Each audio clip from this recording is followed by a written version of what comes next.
Welcome to the Porsche Club Insider, your one stop for all things Porsche and PCA. Here's your host, Vu Gwyn, and the Insider crew.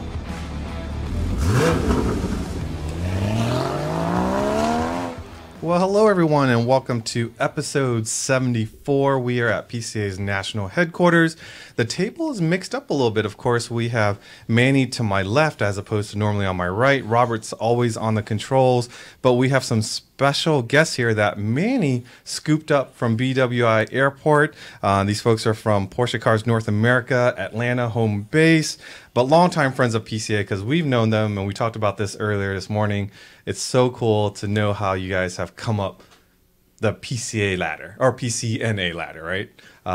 So Manny, first off, I did send Manny to scoop you up at BWI. Ratings, Uber rating, how many stars? I mean, I'm giving it 5 stars. 5 stars? I mean, it was polite. I stayed in the right lane. I didn't honk at anybody. I mean, we have had reports, before of his road rage. Yes. And so it looks like road rage. I guess he has fixed that because Yes. you're giving him 5 stars. He was driver. controlled. He kept the temperature at the right level. What? It was a clean car. Yeah. Okay, well, that was because I cleaned it. Yeah, above and besides the fact that you're, no wonder I can't never find a release on the trunk of your Cayenne because you got that camera, aftermarket camera, blocking the. I literally showed that to you yesterday to figure it out. It's got the check engine light. You turn the lights on. It's got the headlight adjustment. Yeah. Light pumps up. Okay, so for those of you that are listening, what we did was I thought we should make sure we pick up our guests from Porsche in a Porsche. So Manny and I traded cars, and it wasn't exactly an equal trade. He got my gorgeous 06 Titanium S, but I also got a beautiful car, and it's up on the screen here, and I took some glam shots of their beautiful Chevy Sonic. Yeah. And Manny, I have to say, Manny... And my wife has a name I can't say on the podcast, but it begins with S box. The S box. But I think that name is too harsh for that vehicle because I thought it was a nice car. It is a very good. You drove it 7 miles. Try I did. driving it 45 miles But there's each some way. characteristics of that car which I captured in photos for those of you that are watching on YouTube. So the dash, if you go to the dash, it has a very motorcycle-esque dash display with the RPMs and very basic instrumentation. I like that. The mirrors adjust with a little joystick. It reminded me of my Atari days. I thought And that it's was so cool. narrow you can reach over and adjust the passenger side. And then the windows have less things to go wrong because it's the manual crank window. The grandkids love that, by the way. But the creme de la creme is when you go to Costco and you don't know where to put your card, they actually have a Yes. slot to put your card on. GM engineers spent. Actually, you know what that is? It's actually a Daewoo that was rebadged as a Chevy. But it distinctively has that Chevy smell because it smells sort of like my daughter's Cruze and every other Chevrolet I've been into. Of defeat and failure. Anyways, thanks for picking them up, and thank you to Yes. your wife for letting me borrow the Sonic for a day. And before we get started with the Porsche stuff, I want to say I'm very proud of you. Proud of me? Yes, because Why? you're facing your fears. I could never face my fears that I have about stuff, but you are just embracing it. are you Just talking grabbing about? it by the Taking lapel. it head on. And wow, I mean. Yeah. Well, you're staying in Monterey at the hotel, right? At the you're not staying with us at the Hampton Inn. You're staying. Oh, we're staying at the golf course. Yeah. Yes. You don't know about this hotel, do you? Herman Hall. That's where we're staying. Yes. Okay. It's so we found out that this hotel. Don't even say it. Well, Don't even say it. so I found this. Actually, Melanie found this. for Melanie? me. It's the Diocese of St. Petersburg. They do exorcisms. Here's the phone number. We also got, and this is real stuff here. This is a military. This is a bottle of holy water. You'll need it. Don't You'll drink need it. From what we understand. You spray it on whatever malevolent demon or Are spirit. you saying that there's ghosts at this place that we're staying at? You won't be lonely. You will not. No, you're not. You're So totally. You have evidently, companionship. no. So I am serious. There was an Melanie. earthquake. There was an earthquake, and a guy went down to the lobby, and this is like in the 1900s, early 1900s. Yeah. And a chimney falls and kills his wife. So the ghost they've been seeing is this old guy looking for a way to get upstairs to get to his wife. Aww. And they've, I think he's a nice guy. I think he It's a may be sweet an angry story. old man, but he has a great beard. Why are you telling me this now? Well, I thought you knew about this. I was very impressed that you... Melanie Williams. I'm going to get her into this room. Okay, so for those of you that don't know, I like to stay at chain hotels that are typically ghost-free, meaning Hampton Inn, But Holiday didn't you have your Inn. ghost encounter at a Marriott? No, no, it was at a DoubleTree in New Orleans. So some of you might not believe in ghosts, but I'm one that really believe in it because I had one at the bottom of our bed in New Orleans. Anyways, some of our past EC members and some locations we've been to, anytime they bring up the word quaint, that equals has ghost for me. That's a red flag. That's a red flag. Just give me a freshly built La Quinta. I'm totally fine with that. I don't need all the luxury. I don't need the artwork Unless from the it's built on 1900s. an Indian burial ground. Then, Okay, all right. So for Works Reunion Monterey this year, we're staying on base. One, it's a good price, but then also we don't have to travel. Some of us won't have to travel from Salinas to be there early in the morning. Great idea. Nowhere in this decision had anyone talked about the base hotel. Don't you ever Google these hotels ahead of time to Because see if you what you're Google running stuff into? like that, then all of a sudden my feed is going to be full of ghost stuff. So no, I'm not going to Google that. Haven't you learned? algorithm. You never Google stuff that you don't want. This is the most haunted place in Monterey. Shut up. Is I it am not really? lying. Yeah, I'm not lying. It is indeed. Shush. At the naval base. Well, it's the hotel on the naval Oh, base. it's a Yeah, hotel on Hotel the Del naval Monte. base. You get a free fruit cup every time you check in. When they use words quaint, like quaint, Vu, I'm surprised I you know. don't automatically call out like the No. ghost hunters or something. Well, to check these that's places well, out. that's the thing is no one told me that this place was quaint, and now you're telling me Because you're live staying on there a 4 freaking nights. podcast. Supposedly, you see the 4 horsemen of the apocalypse too. So bonus. There you go. Well, it's a sweet story. You know, he's looking for his wife. It's not like he There's died a violent death or 4 anything Why, nights. like why that. do you two know about this? Because you guys talked about it on the way in? No, but this hotel is storied. I mean, everyone knows this, Vu. Yeah. Melanie Williams, why did you put me in this hotel? But you're embracing your fear. Now, I am. If you need some, Okay. I can give you some Catholic advice as far as prayers. How many Hail Marys at least? You know, the rosary. You have a rosary? If not, I can bring a rosary in. Here's the one thing I do have in my favor that I didn't have back in the day, and it's probably oversharing. But what helps me put me to sleep nowadays is the white noise from my CPAP machine. Wow. Okay. So So the I might be CPAP okay. machine starts talking through the CPAP machine. then I'm checking out. He's Okay. sleeping All on the right. golf Enough course. about making fun of me and the ghost. Anyways, here's your holy water. Don't drink it. Remember, you splash it on Oh my the god, person that you want. Melanie, I'm gonna have to have a Seriously, discussion this is with an exorcist. This number. you. And why do you have this stuff, Manny? It's not for me. It's for you. Hey, Hampton ain't got nothing. It's got a Starbucks next to it and free breakfast. My right, question is, let's- where let's- did you find the holy water? Amazon. He has bottles of it. Oh, do you? Holy water is just, I think, regular water that's been blessed by a priest. Right. Which So- you can get from Amazon, So, apparently. yeah, you can use just a few drops. Will do the trick, depending on the severity and what level of Do I demon it is. do like a couple of drops on like my neck and on You, like my I don't you're, think it's you're cologne. trying to get the demon away. You don't want to encourage the demon to come to you. Sprinkle it about the room. Look, you guys are And the ganging sign up of on a me. and the sign of a cross. No, stop. Okay, no more ghost I would talk. suggest watching No- The Exorcist ahead of time. Learn No some more chants. ghost talk. I'm going to completely change direction, and before we're going to go into the ST. Okay, the big news this week is the ST, the car Yes. that was a secret, not a secret, and it finally came out on Tuesday. And oh my gosh, it's Changing the game. It's changing the game, and I love what I love, and it's a little bit of a. We know most of us in this room probably will never have this car. I think most people that see or read about this car will never have this car. They weren't even thinking of buying Well, let's this clarify. car. There's most of the cars that Porsche makes we're never going to have. Right. Very true. But it's just so funny. It's an incredible car. But to hear like the side comments from the haters that have to say something negative about the car because sure, I'm sure you were in line or I'm sure you were ready to put your deposit down and they don't never make enough, blah, blah, blah, blah, blah, blah. All right, forget all the negative stuff and let's just focus on the fact that Porsche built a freaking crazy street car, lightweight GT3 RS underpinnings and came out with a car that we all wanted. We all said an ST would be awesome. They've never technically made an ST, right? No, this is the first time they've.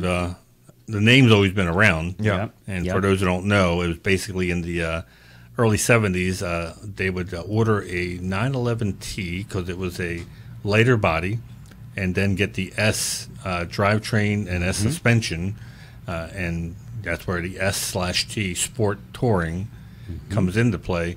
And that became like the racer's car. They put front flares on it. They could go bigger engine, like 100 cc bigger, I think.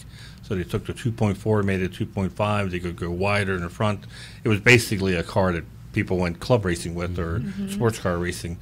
So I think it's pretty cool that Brunninger wanted to bring back the name. Right. And what a great way to celebrate 60 years of 911. Hello. Right. Exactly. And it's a manual. It's a manual. Yes, Three pedals. Three pedals in a For anyone GT car, who which complains we about haven't the, seen in a while. And did you notice the tachometer, sort of the homage and respect back to the 356 and the green lines and the RPMs? Like, there's so many Easter eggs in this car, and I think if again, some of these naysayers look at the individual things about what makes this car different, and they don't understand that when you take all these individual Easter eggs or the changes that they've done to this car and put them together, it makes a significant impact, right? And people say, oh, well, I can just get a GT3, or I can get, what's it compared to a 911R, this, that, and the other. I mean, you could say that about any model Porsche makes. Like, from one car to another, there isn't a significant jump, but when you have all of these smaller tweaks,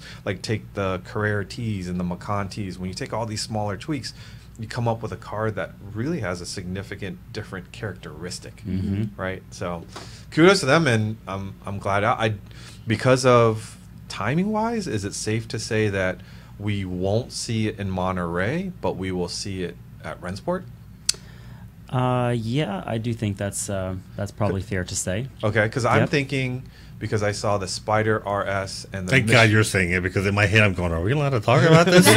I'm not saying confirm it officially. I'm just saying, and because I understand and respect your positions, if there's something on like we talk about today that you can't talk about, just pause. No worries. Yeah. But I was just saying that because the Spider RS and the Mission X was at Goodwood, hasn't been seen stateside. So I'm thinking that's what's going to be seen at Monterey this year. And you wouldn't want to bring those two and the ST, because I think that'd be like kind of too much, and one might overshadow the other. And where else better to show the 60th 911 than at Rennsport? Yeah, I totally agree that with you there. That was my reasoning for all that. Yeah. Definitely agree with you there. I mean, I think what we can certainly expect to see in Monterey this year is, especially Quail, is telling more the story of the 718 GT story. Oh, right. Okay. Yep. So, so we'll have a little bit of a focus there. And then, of course, we're going to have the new Cayenne will be at the Porsche Zentrum, so that's going to be something new for people to look at. And then we'll be layering back onto our program this year for the first time since COVID, our test drive program. Oh, I was bringing it back. Okay. Yeah, so we'll be focusing solely on Taycan for that program. So there's going to be some fun things to look at for sure. Yeah, and that's what a lot of our members were wondering with, Monterey Car Week, being an annual event, and then when a Rennsport comes around, people say, "Oh, was that going to take away from Monterey Car Week because you have to choose one or the other?" I think most of the diehards don't choose. They're going to come out to both. I would definitely say no. I mean, it doesn't take away. We're going to have so many cool things in store for you at Rennsport that, I mean, we had our meeting yesterday. In my head, I'm thinking this is like a Porsche lover's Disney World. It is. There's so much going on that one day really. I feel bad for the people that can just do one day. Yeah. Because there's going to be so much to see and do every day. Yeah. It's better than nothing, but one day is not enough time. No, it's not. And we've been very intentional this time around to really focus on and bring things to Rennsport that appeal to people that are just the diehard motorsport fans, but then even those that that aren't. There's going to still be some fun and interesting things there to see. So, all right. Well, we're going to talk a little bit more about Rennsport later, but let's go back to the ST. What we have a very close relationship with AG, with PCNA, and sometimes, in some of our meetings, because we have signed NDAs and such, that we do get somewhat of a preview of what's coming down the road. And with this ST, we kind of knew, but it's never 100%. What's it like to be an employee and you guys are seeing strategies that are a decade out, right? And that's like when I find out stuff, like when I found about the ST, like I'm just holding one little secret behind and waiting, and I don't even tell him because he's like the blabbermouth, right? So, Oh yeah, I'm the one. But you guys have so many things that you see behind the scenes. How is it just a normal now? Because I mean, I would say it's for us business as usual. There's so many things always coming because sometimes projects don't follow through. And sometimes they get canceled, or new projects come up all the time. So we're always kind of keeping our eyes out for those things. And, it's nice to see the development of these projects. And sometimes they just hit us from left field. We're like, what? You were working on that? And so it's amazing. Not a lot of people knew that Mission X was happening. Not a lot of people, knew that some of the other projects that are in the works for 10 years out are happening. And I would probably even say too that a lot of times internally the teams that are directly related to or working on product, they do a really good job of sort of holding their cards close to the chest and not letting too much even get out internally. So even if we're sitting in on strategy or planning meetings and things of that nature, we might be referring to GTXXX or whatever. No, but we don't talk naming convention. A perfect example of that would be the Classic Club Coupe, because internally not a lot of you guys knew because you were part of the project, but a lot of the folks at PCNA didn't know about the Classic Club Coupe. I remember when the 60th Club Coupe came out. Same thing, yeah. PR was there, and they were a little bit PO'd? I was going to say a little bit concerned that they did not know what was going to be unveiled under the covers. I thought, wow, if they don't know, they have really kept this a good secret. Oh, yeah. All right, well, let me, we, of course, have to give you a proper introduction before we kind of get into how our relationship and such. So, Philip Mauney, Senior Manager, Experiential Marketing, Kathy Lee, Porsche Club's North America Manager. And I said it before, is that we're so proud of both of you because you've kind of come up the ranks through PCNA. Philip, my furthest memory of meeting you, and I know you were at the San Diego parade, but I don't think we interacted very much there. But I know we had a lot of interaction and a fun time at the 2008 Porsche Parade, Charlotte. And we'll talk a little detail there in a second. And then for Kathy, I think 2017, was that your official start? Yes. So and that was kind of sort of the same time as Paul Greger leaving and Mark Harston coming in. Correct. So I joined PCNA as an intern in 2017, but I was supporting Porsche Ultimate, which is now a program that's obsolete. And I was also supporting Jeremy Lawley when he was the manager overseeing Porsche Track Experience in Birmingham. So I made a quick transition. I was on their team for a couple of months, and Aisha was like, you know what? We're going to keep you around a little longer, and when we do, we're going to move you over to support Mark Harston with clubs. And so I've just been in the club world since 2017. And shout out to Aisha Coker, because she's another one that we're very proud of. Yes.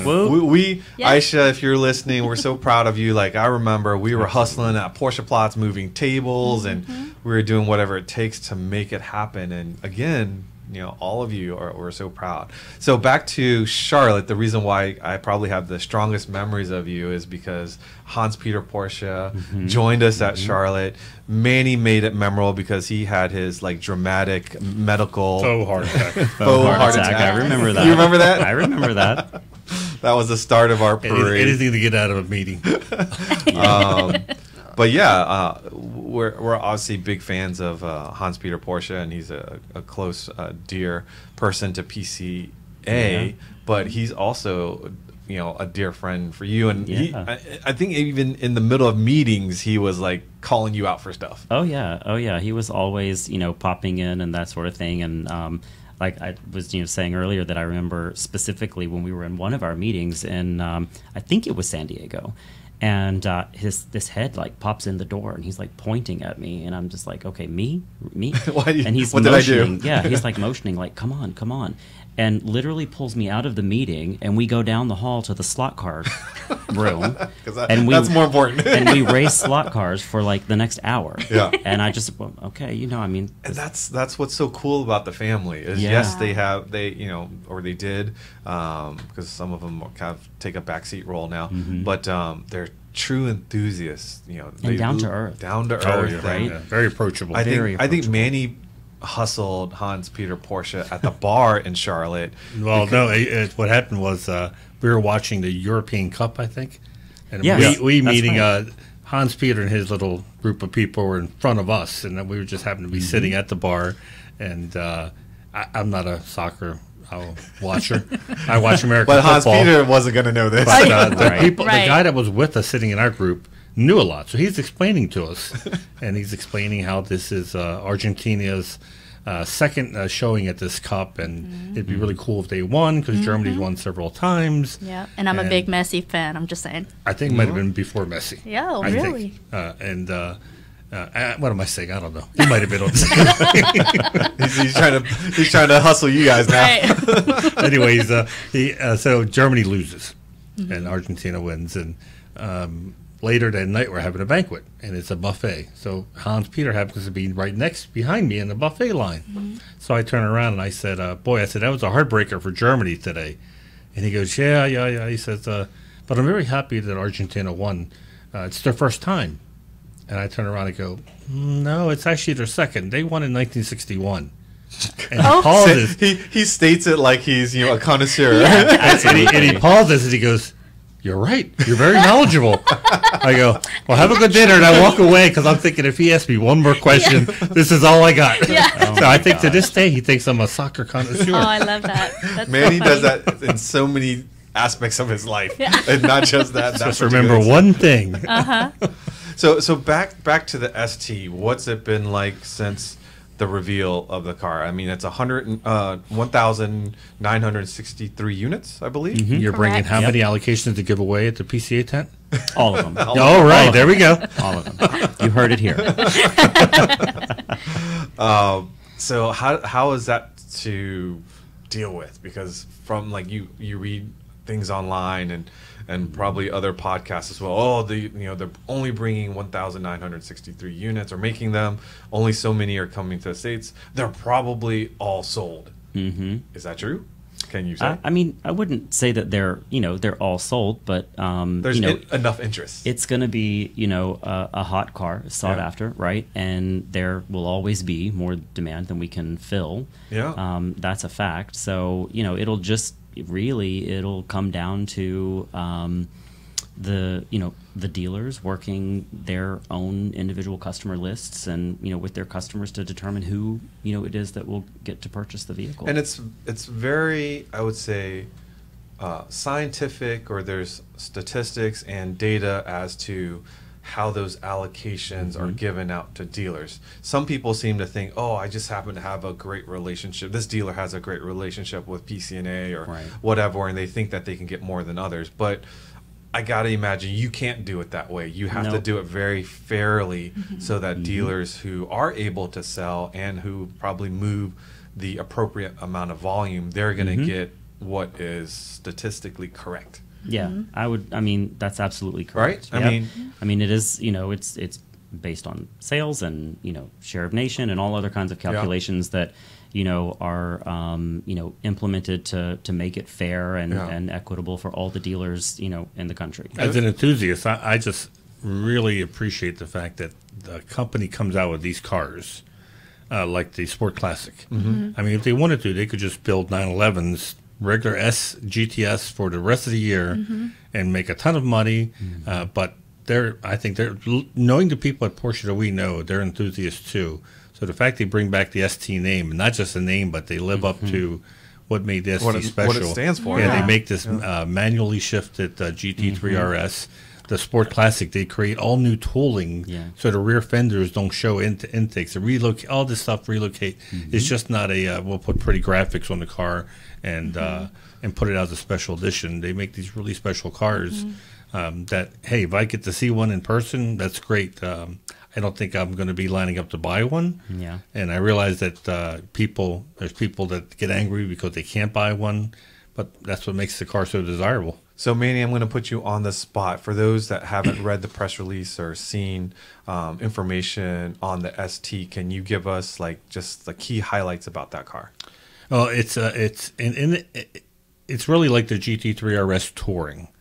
So they don't have a big wing. It's similar to what they did with the Spider RS to the GT4 RS. GT4 RS made for the track, the Spider made for the road. So the suspension for the Spider and for the ST is more leaning towards street, not so much heavy track. So you don't have that incredible amount of downforce that you have on the RS. But remember, that downforce in the RS is at top speed. And so you read all those thousands of pounds of downforce. That's at top speed. That's not going down the street to pick up a gallon of milk.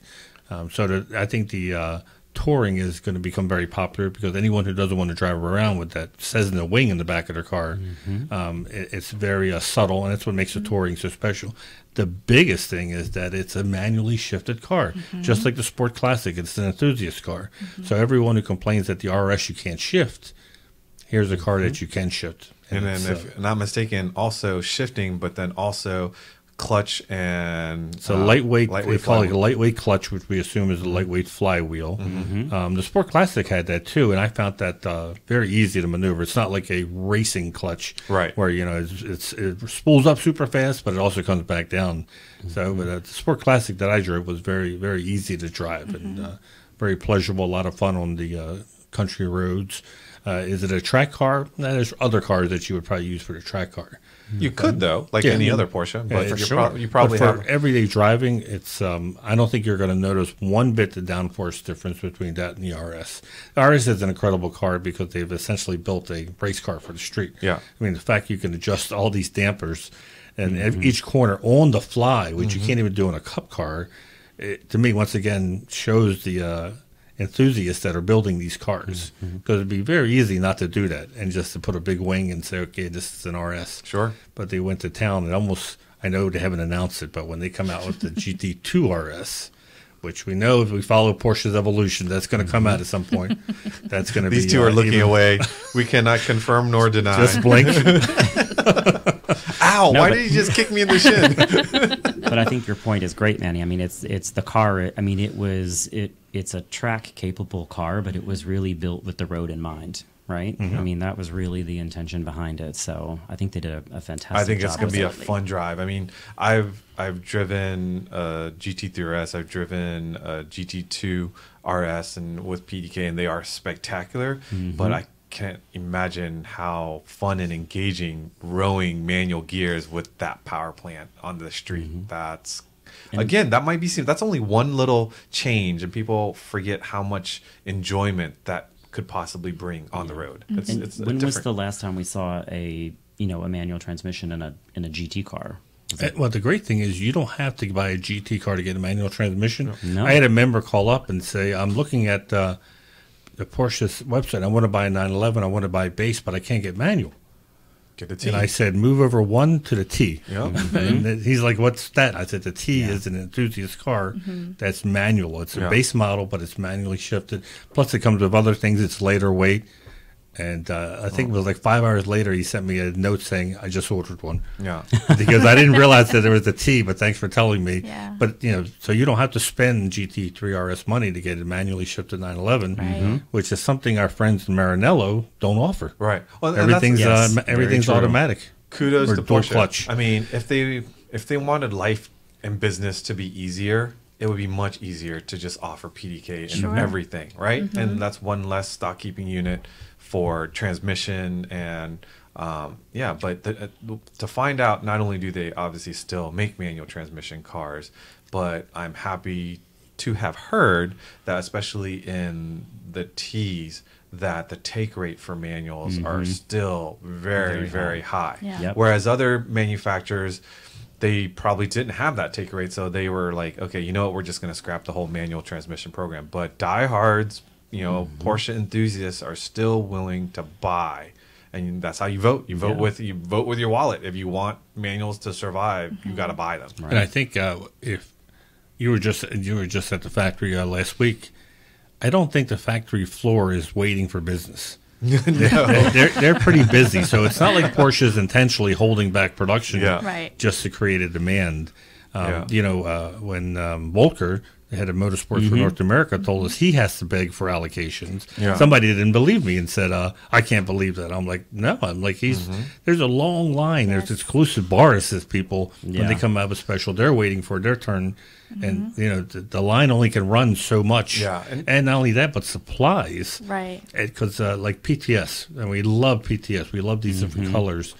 But I've had people say, well, I try to order it, but they said because of supply, I can't order these colors. Yeah. And I said, it makes Porsche just as frustrating as it is for you, because they come out with these colors, they do auto marketing, and then when they go to order, they find out because their suppliers can't supply that paint. Right. They can't do it. And I have to also add, and this really irks me, they'll say, why does Porsche only build gray and black and white cars? Oh, gosh. And I always say, that's people ordering it. Yes. People love colors. 100%. But when it comes to ordering some of these colors, they kind of like chicken out. Oh, yeah. Right. Absolutely. And they love to look at the cars with these colors. Yeah. Right. But and when they come to ordering Ruby Neo Star or Neo, they're not going to get a... It comes down to when you put the wallet down. Right. I think it also is like a lot of dealer stock too. You see black, white, silver, gray. Why? Because they're in the business of having a product that appeals to the widest array of potential customers, and a standard color like that is going to be the widest. You do, as much as we love racing yellow or special colors,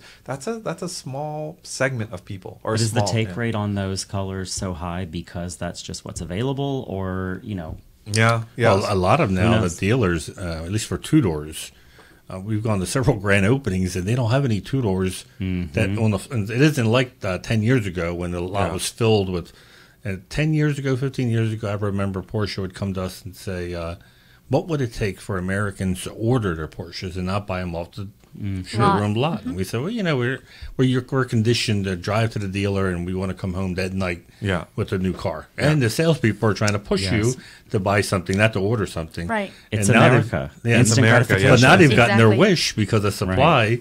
They have to order these cars. So even when they're ordering these cars, they're still not ordering all these colors that are so awesome. We have to remember, and I forget who told us this, but Porsche, when I first came on to PCA, and it really opened my eyes when I met folks from Porsche, and they said, Porsche casts a much larger shadow than it actually is. And what does that mean? Like, as a car company, if you look at the volumes of other car companies out there and the volume that Porsche does, although they are doing amazing and large numbers compared to the 80s and 90s, but if you compare them to other car manufacturers, they're kind of tiny, right? It's a fraction. Absolutely. They're a fraction. And then when as May said, I was just in Stuttgart, they are still like in this whole ramp up mode and building buildings as fast as they can to get to be able to get production levels up higher, but they are always going to be fighting an uphill battle because they are so small. But this you talked about it earlier, is this demand,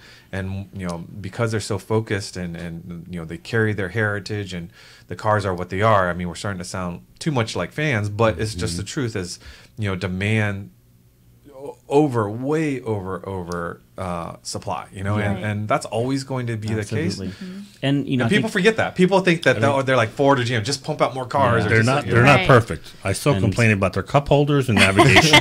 Well, this is true. They have taken notes. I will say that. But yeah, no, I do. I totally agree with you. I think it's like it's just one of those deals also where in order to sort of safeguard the brand positioning and all of that. The philosophy has always been one fewer car than the market demands, and so and I would hate to ever see the brand that we covet to have so much supply and so much regular models that every person would have one. Like, I mean, I feel that what makes it special is that you don't see a billion of them on the street, and sometimes, like when we go to the West Coast and we see more Porsches out there, sometimes when we come back here, I feel like it's more special owning a Porsche in the East Coast because you don't see them as much. But say you're in LA, you kind of see them in every corner.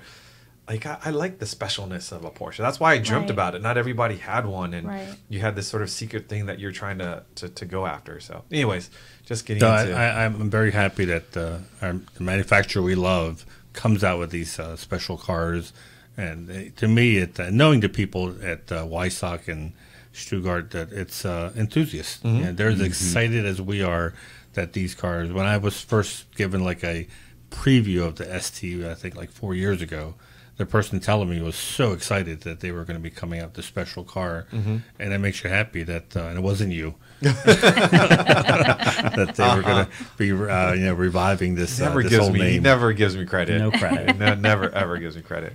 So you both sort of report under the department that Aisha leads, right? So it's experiential, and I think experiential, that's more marketing speak in the last, let's say, five years or so, but that has sort of been the motto of what PCA is all about and what Porsche is. I always thought it was experimental. I couldn't understand it for the first time. You are. Sometimes it is, Manny. Manny is experimental for sure. We are experiential. So it's always been, being part of the community, being part of the brand. It's all about experience. But what does it mean for you all, as that is now a full-on fledged department to support the brand? Well, I mean, it's important for us. When I started my career at Porsche, I actually started in the, I'll say, event marketing department. And now we are the experiential marketing department. And what that really means for us is that we are hyper-focused on not just creating an event, but creating something that's immersive, something that when customers come and they spend time with us and they interact with us and the brand, that we're building an emotional connection with them, right, to the brand, to our products, and that sort of thing. And, that really is what it's all about, right? Whether you're an enthusiast, whether you're a customer, whatever it is, we want to evoke an emotion when you come and you spend time with us, and whatever it is that we're doing around the country. Kathy and the rest of the team, they do a phenomenal job of doing all kinds of different activations around the country, and that's really what it's about. It's about connecting and creating that emotional bond with them. And I think that's what separates our brand from other brands out there, because you create this connection. Usually, an owner will go to these events and then bring along a friend or a family member that may be part of another brand because they bought a nice car, but they didn't realize, wait a minute, not only did you buy a, quote, nice car, but you've been now you're kind of thrust into this community of experiences and the lifestyle. And, you go to Monterey and there's activations that you can go to that kind of other people can't, and it opens up all sorts of opportunities. That's what it's all about. And when we can share this passion and the cars with people and bring them over from other brands, I mean, that's pretty cool. How many events do you do, activations, a year?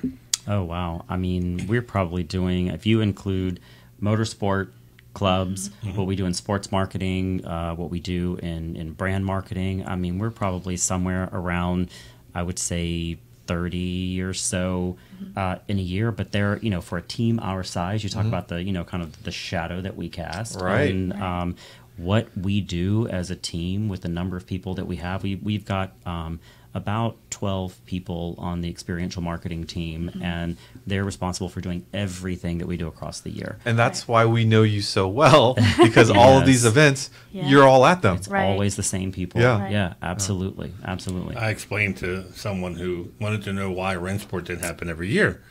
And I said, besides the fact that it would kill everyone at PCA, I said, we would no longer have a team. I explained to them, I said, they do stuff, they're very cyclical, and they do stuff, every year. It's at certain, like Amelia, that we see, like Amelia, and they have their promoting the new models that come out.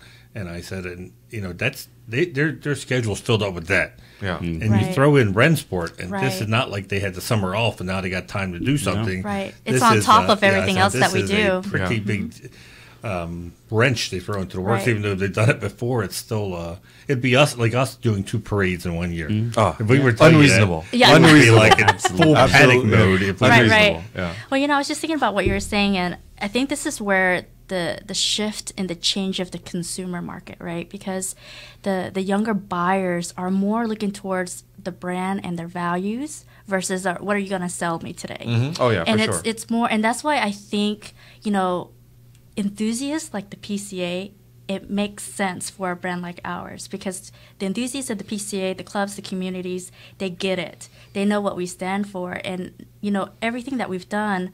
And I think this is the shift for the future too, right? Everything's a little bit more experiential. You want an experience. You want to know what's out there, what the brands are doing, and that's gonna start to bleed over to several other departments. For example, with the new Palm Springs dealership that we had, is a Gen 5. Gen 5, you guys were out there for parade.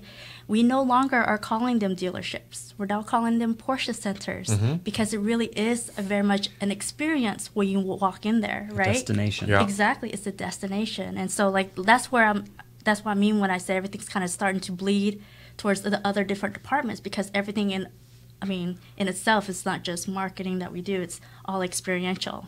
Yeah, so next week's podcast will summarize what I did in Germany last week. But one of the things was I stopped.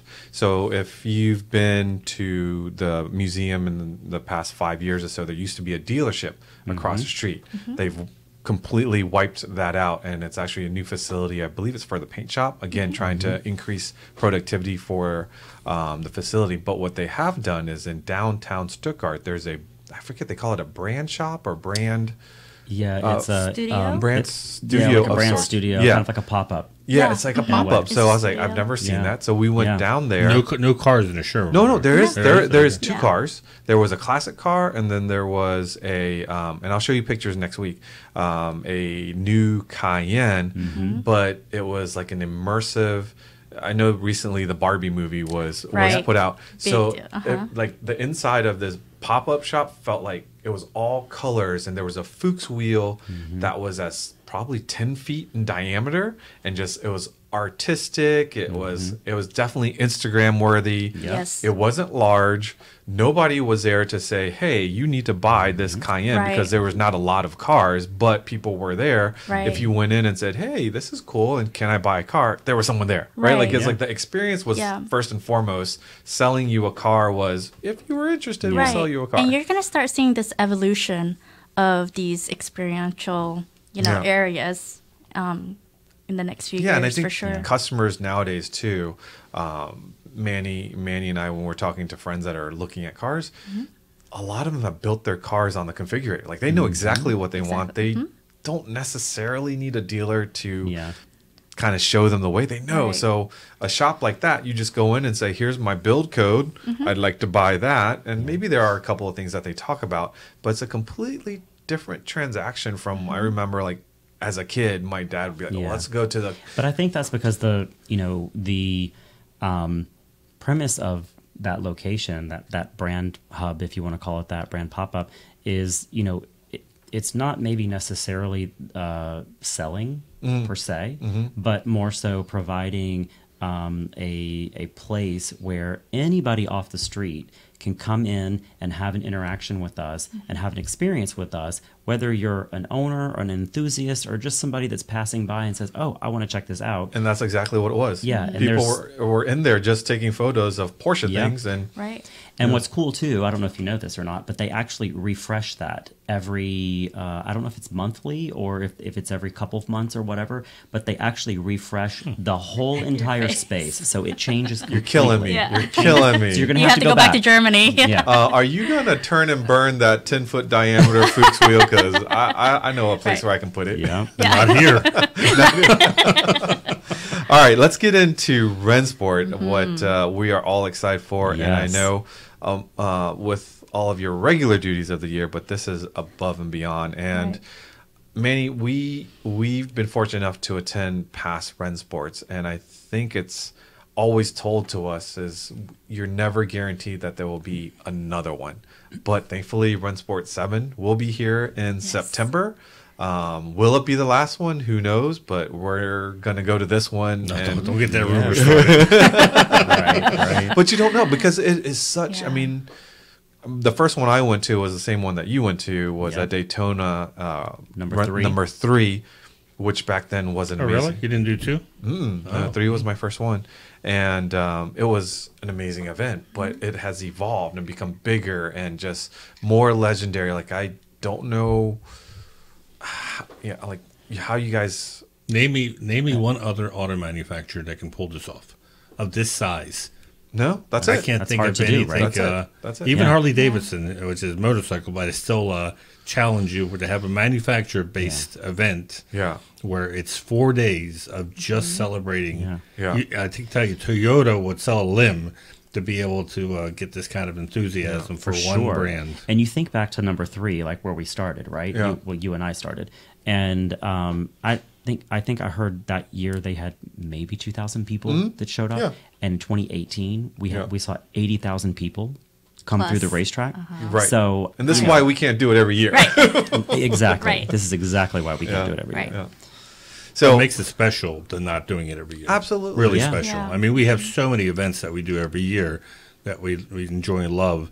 But knowing that Rennsport was coming and it was something that, we've been talking about now for almost 2 years of where's it going to be? Right. And what's it going to be like? And I've been telling everyone, you don't want to be reading about this event in September after it's happened going, I should have gone. Right. Yeah. Because it's not like you can go next year. Right. It's, being that, the fact it's the 75th anniversary Yeah. of Porsche as an auto manufacturer Yeah. and 60 years of the 911. It's like a trifecta. Oh my gosh. So here's the thing that I don't know many people understand. This is globally known that this is happening. Yes. Yes. However, the event is actually managed by Porsche Cars North America. Correct. Absolutely. And We're very, very proud of that. that. That is Oh, a yes. big feather in your cap. But I mean, we're talking AG almost is involved. Goodwood level, That's type of event, that's right? what people asked me, like, because I did go to Goodwood, even though I only spent a day and it wasn't enough and it was rainy and stuff. They're like, so how does it compare to Goodwood? And it's like you can't compare them because Goodwood is multi-mark. True. It's it's the infrastructure there is not as modern as say Laguna. I mean, was it an amazing event? Absolutely. But you had to me, I equated Goodwood more to being if you were to call Monterey Car Week one event, like you have Pebble, you have Works, and you have with all the different things Right. going on. If you call that, if it was ran by one organization, Monterey Car Week, I said that would be probably the most equivalent to Goodwood. Sure. But you can't compare Rennsport to Goodwood. Completely different. And as a Porsche enthusiast, hands down, Rennsport would be the choice. Yes. But what's the attendance at Goodwood? Goodwood is not as large as Rennsport. So Okay, I think so we even surpassed that then. on their heavy day, I think it's like 60,000. Yeah. I mean, it's big. That's don't still get me a lot wrong. of people still. So, but here's the thing: is it's in the middle of nowhere with Right. roads that you can barely get two 911s Yeah. down, and you move, and it is very special. And for all of our friends in GB, trust me, I know it's a very special event, and I hope to get to the revival someday too. I've never been. I would love to To go. Goodwood? Yeah. Yeah, good. I would like to do the revival. I would like, yeah. So now Hint, I hint. kind of have a checklist for You bring me along when you go. Festival okay? of Speed, but I too would love to do I would be a revival. I would dress as a Pan Am pilot. Yeah, cosplay. You time. won't get there that way. But anyways, you want to throw out some highlights that you can talk about for Rennsport? People, I mean, there's so much. You want to talk about what you're happening. working on, and I can do some Sure. general highlights? Oh yeah, absolutely. So I've been fortunate to work with you and your team in planning Rennsport for our part of the events, and we're calling it Porsche Plots because it makes sense to call it Porsche Plots on the peninsula. on the peninsula. Yeah. In Oh, years, it's not an island anymore. It's a It's, peninsula. it's never been never an been island. an island, I don't know right, why right. people I call just it that. thought it's your own PPP. Oh. We've got Porsche Park in the paddock there. We got the it is. Porsche Plaza in the peninsula. It is. Wow. Yes. Doesn't that sound fancy? And Yeah. much your fancier. own Yeah. PPP. You heard it Right. here first. Porsche That's Plaza. right. Sorry, the Yeah, we're peninsula. going to The confuse peninsula. everyone now. Well, years ago, they were calling it Cayman Island, and Right. that was because they were launching the Caymans, Right. and so they were like, "Oh, we're just going to use this as the Cayman corral. Yeah. And so then they called it Cayman Island. And then I'm coming in this year and I'm like, why are we still calling this Cayman Island? We're not putting any Caymans on there. And so, let's not forget, it's not an island. correct. Well, they do truck watering. No, but it's still not an island. Right. It's a little Yes. land that juts out into Yes. the water, Peninsula. which Yes. is a Peninsula. There you Yes. go. There you go. We're just right there next to the lake bed. Yeah. So we have several things happening there. We have our communities. We have our global communities check-in taking place. I know we've talked about that this is on a global scale. We have people from all over the world coming into Rennsport. And if you are a club member of any of these communities worldwide, you're welcome to come in and check in at our communities. So PCA will also be represented there, so you need to renew your membership. See, I'm putting a plug in for you. Or If join you need the or club. join the Join the club, club. join the club, renew your membership, whatever you need. I believe you have Jim out there representing Yeah. your organization, and then also in our actual tent that we have, Which have is much bigger than last year. much last fish. time We around. increased the footprint. Indeed, we have, and we have a lot of exciting things happening in there. presentations. We have what's called the Porsche Plots mini stage. It's not the Porsche Park in the Paddock, but we will be having some special presentations. I can't drop any names now, but I'll just, We can say have to drivers. say, yes. Drivers, Legends. legendary drivers, yeah. legends and factory drivers, Yes, hopefully. sweet. And we would just let's just put it this way. If you're not there, you're really missing out. Yeah, Because you it's going to definitely be. want to download the agenda Yes. and make sure you don't miss But it's going to be on the app. There's going to be an Yeah. app. Correct. Right? Yep, Correct. the app's coming in just a couple of weeks. Yes. So we're close on that, and then of course the website will be And updated there'll as be well. with at least two presentations a day.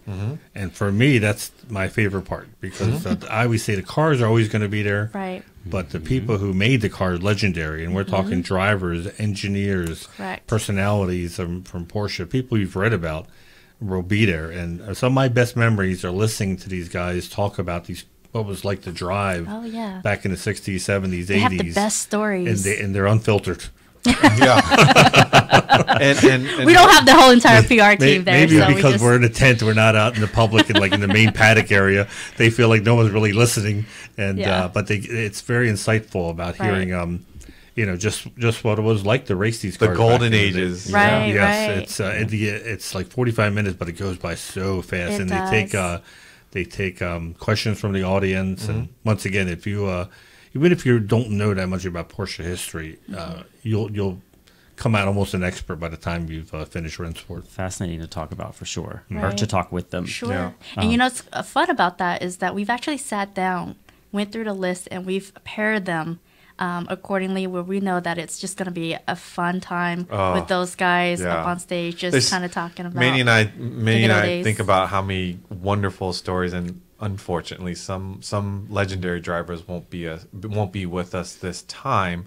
But we thought, and we've heard some amazing stories. And back in the day, we wish we had recorded it. But this time we are. This time we are, Yeah. which is better late than never. Right. But yeah, it's so special, and a lot of these legendary drivers, like when they leave Rennsport, they kind of go back to like a normal life, right? For a They lot of do, them. yes. And so when they see us fans, like they really light up, and sometimes their significant others join them, and they go, "Oh my gosh, I can't believe!" My favorite Yeah. story last time was Sir Richard Atwood. Sir, who won- yes. the co-driver of Hans Hermann won the first Le Mans for Porsche in 1970. They came over, and he came over with his wife, and his wife takes me to the side and says, will there be anyone here listening to this? And I said, oh, yeah, definitely. I said, the room's already half filled, but there's more people coming. And she said, well, I told him no one's going to remember who you are. Au contraire. Au contraire. This event, your husband's like a rock star. Right, right. And of course, by the end of the presentation, they gave him a standing ovation. Yeah. Wow. And I looked, and she was like beaming, Yeah. And I said, Right. I told you they would remember. But she was so proud. Yeah. Who he was, but yeah, like you said, it's I'm getting maybe- goosebumps just thinking about how that happened. Yeah, Yeah. That'll be about the ghost later on, but Okay.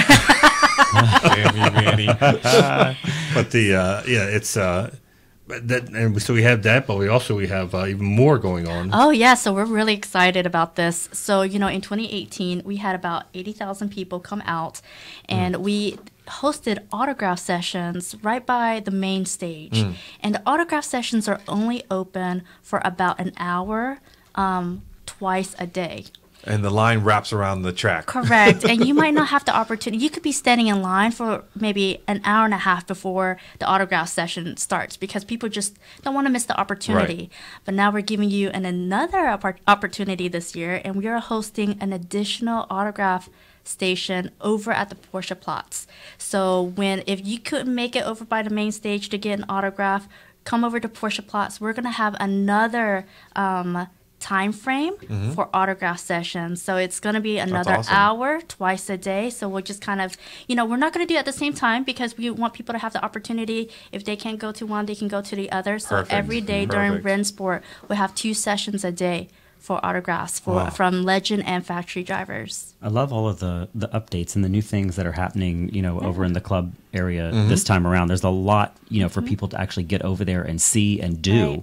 Right. And Manny, I think we can't not talk about what's going on in the club area without you giving a little plug to some parade laps, maybe? Oh, yeah. Well, so Saturday and... Aren't they sold out? Friday and Saturday are sold out. Yeah. So the parade laps are first thing in the morning. They're early. They are PCA early. members always come early, so I'm not already worried about that. And they're actually opening the gates. Yes, you're going to go in through a different entrance, and you'll be bright and shiny. These are the same people that show up at Porsche Reunion when it's still dark. Yes. And we're trying to use our phone lights to see where we're going, and they're already with their headlights helping us illuminate the golf course. So the parade laps, it may be a lap only depending on how much traffic. We're hoping the fog doesn't work against us. Right. But you get a chance to be on the same track as these legend drivers are going to be on later in the day. Other than weather, there's nothing that's going to delay us because before when we had it at lunchtime, if there was an incident or you had to clean something up on the track, that all ate up into our time. Right. So being first thing in the morning, you get it done, you get the cars parked, and you can enjoy the rest of the day with the memories of having your car being driven on this world-class track. And you don't need a helmet. It's all parade lap speed. So Roger Penske is not looking for his next factory driver. No need for driving shoes. Those seats are all filled. They don't need any more 916-3 drivers. But just being in a lineup of several hundred, or each one is 125, 120 cars. 120 Porsches, line nose to tail, just taking a nice lap and taking the time to see the scenery on the course. Like when you see it on TV and you follow like race car footage, like things are flying by so fast and you don't notice what's around it. Or when you get to the top of the corkscrew and you're going 5 miles an hour and then you kind of look over your hood and you're like, we're going down that. Like you don't see it at that perspective in a race. To see it in a parade. So it's a lot of fun. No matter how many laps you get to do, it's totally worth it. It's a good time. So that's a big thing that a lot of our members are looking forward to, and we're about halfway sold out for Thursday and Sunday. Like I said, Friday and Saturday are sold out. And then we're going to have the PCA merchandise store or trailer, I guess, right in the Porsche Plots. And much like any type of Rennsport merchandise, get it early. Yes. I can tell you from experience that stuff sells out, and then people are always complaining because they sold out, and they don't. They're not trying to take home thousands of shirts. So they're only making as many as they think that people will buy. Merchandising is one of the toughest things because we don't have a crystal ball, right? And you only have 4 days to sell. You only have 4 days to sell, and once it becomes a pumpkin after the event. So we are going to make enough to sell and not come home with stuff, but we're not going to make enough where we come home with the truckload full. So if you want gotta something, wear something that you can show off at the next PCA event that everyone who didn't go. Get to it early. And I've seen the previews of the merchandise, and it's stunning. But more importantly, what I saw that was stunning was the volunteer shirts. And I know we have a good amount of volunteers already signed up for Rennsport. We still have a few more slots that we need to fill, but again, you'll have a great time, but the swag that you're going to get as a volunteer and the access you're going to get as a volunteer is worth it in itself. And it's helping. Absolutely. You're helping members park in their in the corrals or you're helping on the Porsche Plots Peninsula, and it's It's gonna stick, man. It's gonna stick. It's very easy. It's like a 3-4 hour shifts Yeah. that they do, but it goes by so fast because you're hanging out with fellow people. Right. And so it's not anything strenuous. We're not telling you to clean up porta pots or anything like that. It's all Right. pointing. If you can point your finger, you can park. Oh yeah. Yeah. We will train. We will train. You will. And, also, I just might say, while there's a ton of stuff going on in, the PCA area, there is so much more at Rennsport to see and to do. So if you're thinking about attending and, you just haven't made your mind up yet, do it. There's nothing to think about. It will be worth it. There's nothing to think about. Just go. Porsche Park in the Paddock is going to be filled with all kinds of activity throughout the week. We're going to have a movie screening and showing Transformers. So that's going to be really cool on Friday night. There's going to be Surprise live events. some incredible live performances on Saturday night by some really well-known we can't say who band. it is, but I will tell you, You need to be there. Make sure to be there Friday night, or not, excuse me, Saturday Be night there. for the Stop concert. kicking me, Philip. Stop kicking me. Absolutely. I told my wife, I'm like, we're going to plan to watch this concert Yeah. because Yeah, we're not going anywhere. it's going to be pretty Find a good, good and spot. it's It will I be think incredible. it's going to be a It'll big be party on the Saturday yes. night. there. bigger than anything we've done before, that's for sure. But there's also going to be the tractor races, so that's going to Yes. be something to look forward to. I'm excited. We're And gonna I heard have- that there's opening spots for drivers, and I kind of There are, was I going to think. raise my hand because it'd be great for PCA to be Yeah. represented. exactly. With Boo riding on the side with you. Yes, Boo riding as passenger navigator, weight balance. That's the last time. That's the last time I have him pick you guys up at the airport. Right. Yeah. But yeah, the pit garages will have an incredible display of museum cars, representing all the different decades and periods. We're going to have the corkscrew beer garden, so there's going to be an entire activation up on the sports. And I think on the you're going to corkscrew. have shuttles helping you. There will be shuttles getting you up there, Yes. and once you Because I'm get good up for there, one time up to the corkscrew walking. Well, yeah, and once you get up there, you're going to want to stay because we've got a new beer garden up there, sponsored by PFS. So, going to have a lot of fun up there. Really, just a whole bunch of stuff that's happening. We'll have all the Transformer robots on display from the movie. So there's really going to be a lot of stuff. A kids zone. So there's going to be all kinds of stuff for people to do there, even if you are not a diehard racing fan. And that's what we talked about earlier. Is like I think the early Rennsports were built for true motorsports enthusiasts, and it was amazing. But for someone that wasn't so much invested yet into the Porsche brand or the lifestyle, it was kind of intimidating, kind of like too much motorsports for those people. Yeah. But I think what Rennsport has evolved into is like there's plenty for the hardcore enthusiasts, but then there's also an equal amount of fun things to do for people that live more of the lifestyle and not necessarily into the racing, but they're going to come away with a much larger appreciation of motorsports and of the Porsche history. And like the Porsche Museum, what I love about this event is everything is approachable. Like the cars that you will have, I think it's the Tag Heuer tent or whatever, the cars that are parked under the historic tent. Yeah. You literally just walk right up to them and you can put your nose, you don't touch them, obviously, to be respectful, but there's nothing roped off about them, and the drivers, the owners are and there. you get and incredible stories about these cars. I always tell people, get there before 9 if you want to hear cold starts of a 917 Right. or any of these vintage race cars, because at some point they got to start wearing them up. Yeah. And I've got so many videos from the last Rennsport of how it is awakening a 12-cylinder 917. It's one of the best spots is just to sit at pit entrance, and when the race groups go out, and you don't have to go to the cars come to you, Right. and you just hear in a big parade. vroom, vroom. You're just like, what the heck? Which This is going to be surreal. a lot of fun, and we've even got plenty of special announcements coming, so Insider alert, insider alert. It sounds like 4 days is a lot, but there's so much going on Yeah. that I don't think you're going to get bored, even if you're a casual fan. There's just So I'm going to put this out there, and you guys will stay neutral. I know we've talked about ST, but if history repeats itself at Rennsport, there's also typically a car or a few cars that have not been talked about that will debut. And I'm just talking to Manny about this one. You guys are not listening or contributing to this conversation. They want to hear from them, not me. But I'm just saying, if history repeats itself, again, that's just one more reason to just go. Yeah. Like I said, there will be plenty of surprises and special announcements and things like that. Lots of new things to learn. Right. So it'll definitely be worth it. All right. So Robert, just because we have some housekeeping, I just want to make sure that you click like, comment, subscribe. If you're not signed up for eBreak News or Performance News or Mart Fresh News, just head to pca.org and sign up. It's free to do so. And again, for those of you that are watching on our YouTube channel, we're trying to get to that 100,000 subscriber mark, and each and every one of you can help us get closer to our goal.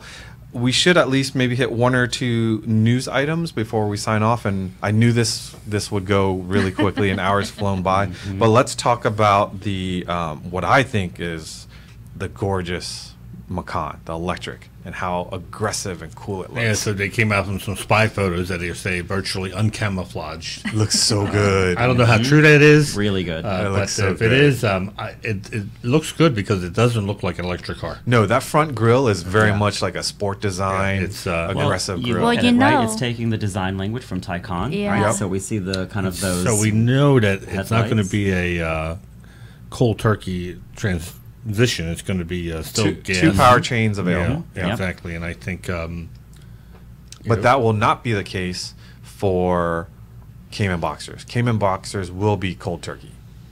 all of them. Yes, from what I believe, and I'm not the blabbermouth, so I mean, I think that's been publicly said. That's not like I'm coming up with a secret. okay. I may have heard that too, but can't don't. Yeah, really- yeah. Don't 100% know until it happens. Exactly. but, Things can always change. the difference Oh, I see yeah. with this car, and it's supposed to be the Macan, right? That's the Macan for sure. Look at the hood. Remember, the unique thing about a Macan that you could tell was Right. the headlights always surrounded the hood. It was Right. a clamshell. It's the Yeah. largest Yeah, so piece. now that's been changed. Well, you know, there is an entire department that just works on solely camouflaging these vehicles.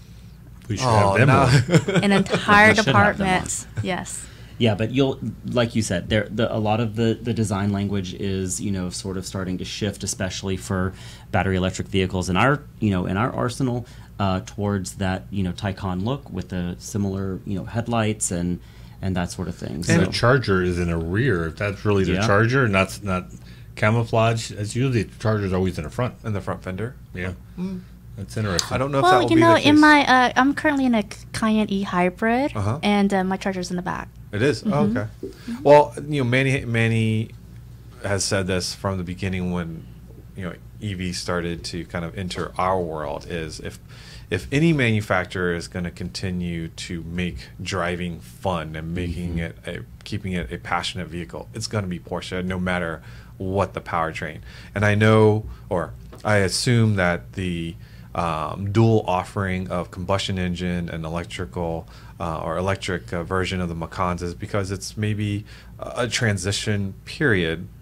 But I will mark it now on this podcast. When people drive the EV version and see the torque and power, and I think people that are buying those cars have the ability to charge them at home, so it's not really going to be a range anxiety thing because the car will always be charged.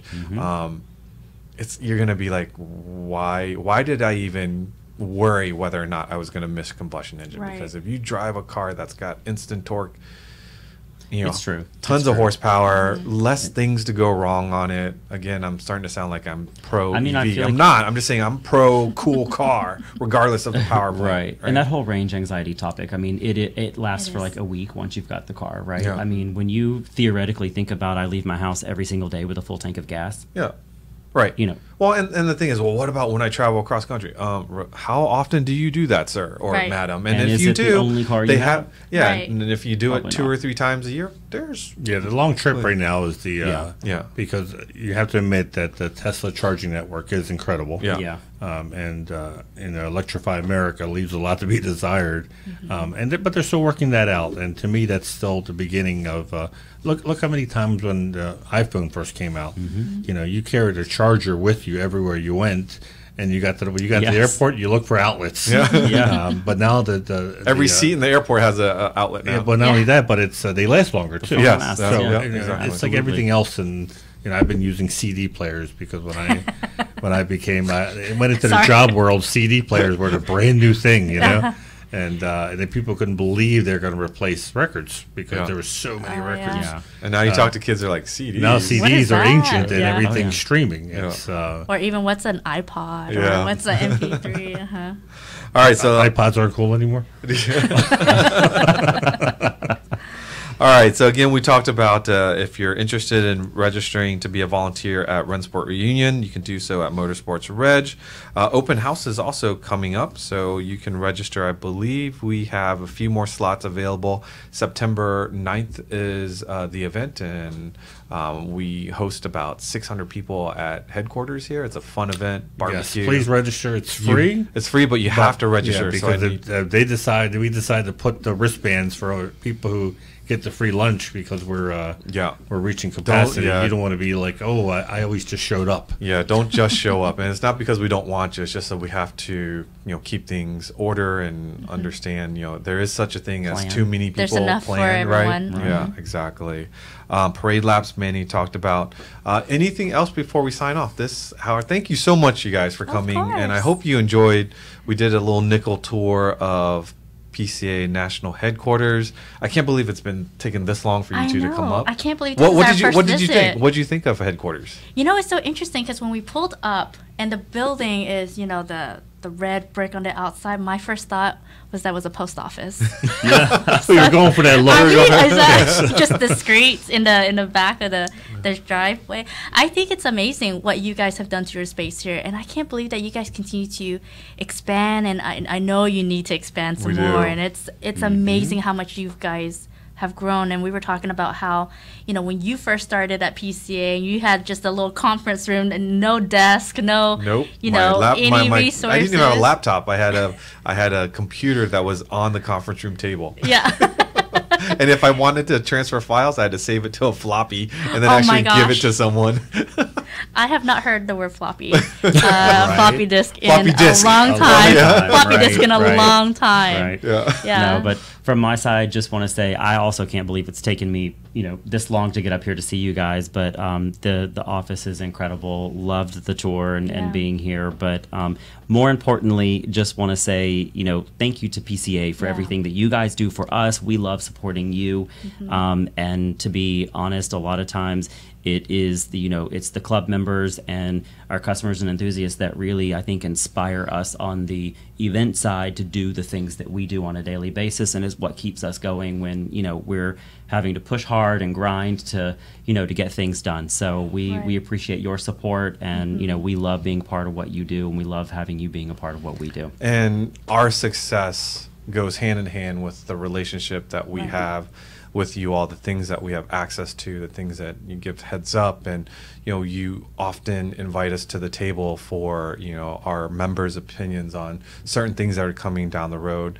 There's other car clubs out there that I belong to that aren't fortunate to have a relationship with a manufacturer like we have with you, and we don't take it for granted. And we feel very blessed that we have that, and it's I can't wait. There's stuff that with my recent trip to Germany, and there's more. Like, that's all I can say is there's more. And for those of you that are worried maybe about what the future is like for Porsche and PCA for that matter, don't be. There's nothing to worry about. There's still some really cool stuff coming ahead. And Manny's going, God, why won't Vu tell me? I have my sources. My sources. All right, folks.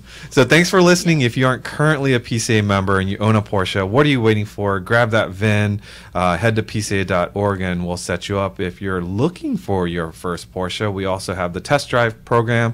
Again, www.pca.org, and we'll set you up. Remember to follow our podcast Instagram page, behind the scenes photos and videos, Porsche Club Insider, all one word.